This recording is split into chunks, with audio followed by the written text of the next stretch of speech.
Welcome to Inside Marketing with MarketSurge, your front row seat to the boldest ideas and smartest strategies in the marketing game. Your host is Reed Hansen, Chief Growth Officer at MarketSurge. Hello and welcome back to Inside Marketing with MarketSurge. Today's guest is Hikari Senju, founder and CEO of Omneki, an AI-driven creative platform that helps brands generate, analyze, and optimize ad creative at scale. A Harvard-trained computer scientist turned entrepreneur, Hikari's mission is to bridge the gap between generative AI and performance marketing, turning machine creativity into measurable business results. Under his leadership, Omniki has helped brands use AI to produce high-converting ad variants, discover insights from data that humans would miss, and scale creative faster, all while staying on brand and on message. Today, we'll dive into how teams can build AI-powered creative pipelines that actually perform. Welcome to the podcast, Hikari. Thank you, Reed. Really excited to be here. And thanks for the amazing intro. Absolutely. You have a very impressive resume and a great platform, so I'm excited to dive in. Thank you. So let's start from the top, and I'd love to talk about the platform Omneki, for instance. So what inspired you to start this, and what was the key problem you were trying to solve with it? Sure. So I was a performance marketer, like many of your listeners. Right before starting Omniki, I was running ads. I was running Meta ads. I was running Google ads. I was working with a designer to create content, and really felt that, this was in 2016, 2017.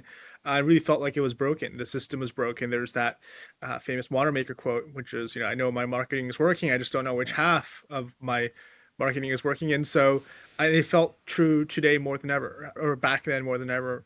And I think probably true today as well for many marketers. And so at the same time, I studied, as you noted, computer science, the focus of machine learning at Harvard, and had this deep passion for generative AI because my dad's a painter. And so the idea of an AI being artistic, being creative was something I got really hooked on in college, and this potential technology. And so I saw this opportunity to use this new technology, which was generative AI, to solve this marketing problem, which is driving more efficiencies in your ads budgets by being more effective at A/B testing, scaling A/B tests, and having more of a, we describe ourselves as a creative operating system, a systematic approach for optimizing creative versus this historic approach, which is more kind of shot in the dark. I would say almost like a scatter shot approach, but really more of a systematic approach to almost like brute forcing performance from these ad channels. And so that was kind of the idea. And then we were the first mover in the space and been growing and scaling ever since. And particularly now, it's a very exciting time for us.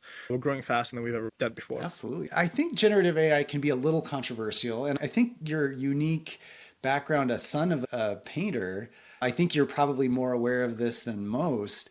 There's a lot of issues with generative AI. There's the creatives that naturally bristle against it, and then are they going to be displaced? But then they also push back and say that in many cases the generative AI just isn't of very high quality. What are some of the issues that you push up against? What are some of the most common objections you get?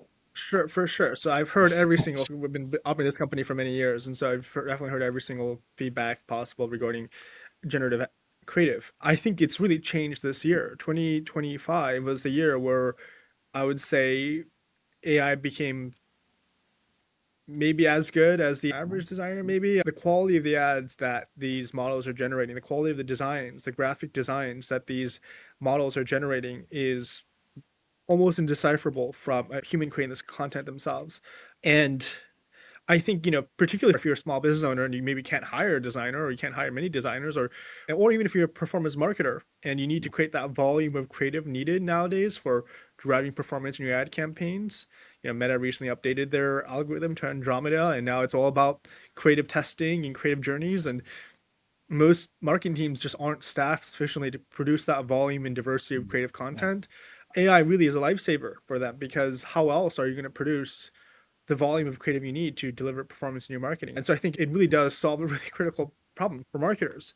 In terms of replacing amazing creative designers, I don't think creative designers are going to go away in the broader sense. I think there's always going to be a need for good ideas and big ideas. And I think the best stories and the best creatives are going to continue to, do an amazing job and continue to do very well. But yeah, I think the average design that like somebody who isn't even a designer is using to create a underperforming creative, like that can and should be automated by an AI. And And furthermore, then you need to turn one creative into dozens of different variations for different dimensions and horizontal, vertical, etc.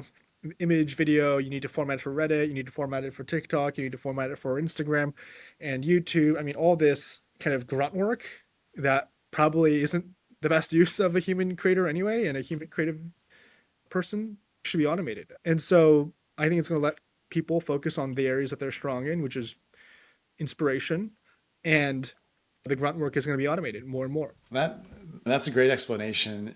Now, and I know that you're not necessarily trying to compete against the great master artists in the world, of course, and so there's no threat of that. But and we get down to the kind of the utilitarian focus of generating ad assets. Now, I'm sure, so you've been a performance marketer in the past, so you have a lot of expertise. Does your platform incorporate best practices from the universe of ads marketing, and where do you draw on for the quote unquote creative that converts? Or is it a little bit more comparative against past, like within an ad account, past assets? Yeah, so it's both. Okay. We have different levels of rules. So there's the rules relating to what's good creative design, and we have thousands of reference ads that we recommend to the user and to the AI, depending on the industry, depending who their target customer is, depending which country this brand is in, and the target audience of their buyers. And so we have a whole recommendation system in terms of, when you're prompting an AI to generate creative, what is the best example that's most likely to drive conversions? And so we have data regarding historic data regarding for every industry and for every country. These are the types of ads that convert. Separately, there is the customer connects their own data. They connect their Meta, their Google, their Reddit, their TikTok, their LinkedIn, etc. We tag all those creatives. We build predictive models based on the data that we're collecting from that customer's ad account, plus the tags to say, okay, well, what is it? What kind of designs are driving more conversions? What types of designs are getting more impressions as well? And then generating new creative based on those suggestions. And so it's both. And then also third out, actually, there's also like industry related regulations and rules. Cool. If you're in healthcare or if you're in fintech, and I think brand safety and brand compliance is another big key focus of ours. We announced something called the brand LLM many years ago, and it's all about maintaining brand safety, and that particularly regarding different regulated industries, or you can and can't say certain things. And so all that is incorporated in terms of our generative model. That's great. And I think that's really important. I think you've written about an AI creative loop, and I think that's illustrative to that, and maybe you could talk a little bit about like how you incorporate that in the tool. Yeah. How does that work? I think that's a fascinating concept. Yeah, absolutely. The old era of creative was, you have an app and you design an app and it's kind of in this vacuum of information. It's just an inspiration. You're creating an image, you're creating a video, and you launch it. But I think what AI and Gen AI enables is actually more of a systematic approach to creating content. So it's no longer about just you're in a vacuum chamber, but actually constant feedback from data regarding these are the designs that are resonating, and then using that data in real time to generate new creative, and have this kind of end-to-end workflow from brand to insights to then generation and then launching and deploying those creative in kind of this kind of connected line. Whereas historically, it wasn't very connected at all. These are almost operating silos, really, when it comes to marketing analytics and creative. And so by closing the loop between the data and the creative process, you can drive more effective ad campaigns that drive higher return on ad spend. So how that works within our platform is customer signs up, they connect the ad accounts, they immediately get insights about the types of creative that's driving results. They generate new creative on our platform based on those insights, and then they can launch those creative in our platform integrations with Meta, Google, LinkedIn, TikTok, Reddit, etc. And then they can see those insights again. And so it's this closed feedback loop of insights, generations, launching, brand information, and it's all anchored based on the customer's brand. Yeah. Okay, now you work with so much. You've ingested a lot of data. You have a lot of clients. Been doing this for many years, and we talk about the data aspect of this. What are some of the more surprising insights you've found as you've had your engine analyze all these creative assets. Anything that sticks out to you, even recently, or putting you on the spot? But Gosh, I mean, it's through the years, there's been numerous types of these insights. I think it is so contextual to the brand and the okay. audience and the country that you're operating in. So, for example, we have our largest customer base in the United States and it's English, but we have a large customer base also in Japan and in Asia, and completely different creative styles, text density, and we do those very well as well.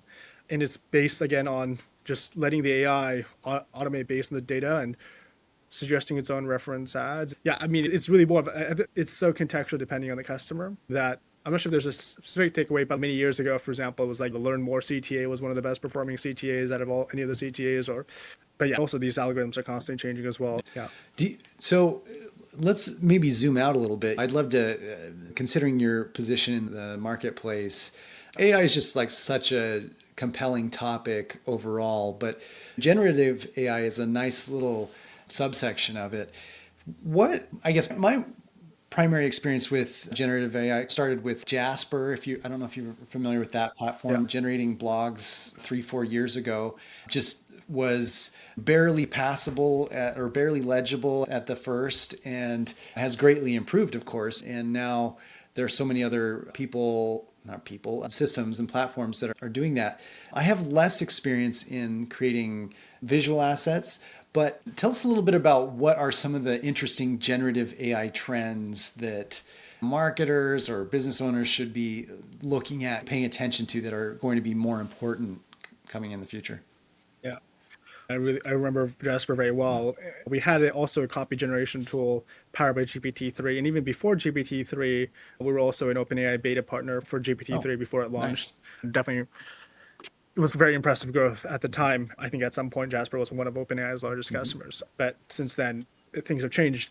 Prior to Jasper, we were fine-tuning models and taking those weights and bettings from Hugging Face. Even a precursor, we were using customers' brand and information, fine-tuning and writing prompts based on each brand to generate on-brand copy back in GPT-2 prior to GPT. I mean, that was definitely an interesting inflection point, right? When it comes to trends we're seeing today, suggestion to marketers, first and foremost, is just create and test more variety of content. Our customers see, on average, significantly higher return on ad spend using our platform based on the data, but just testing more creative also will drive higher performance as well.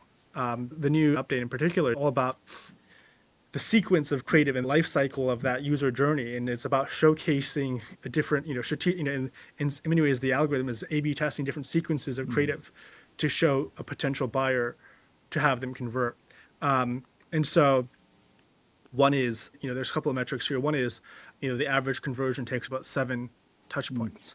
So you really want each one of those customer touch points to be unique and kind of move the user forward in that buyer journey.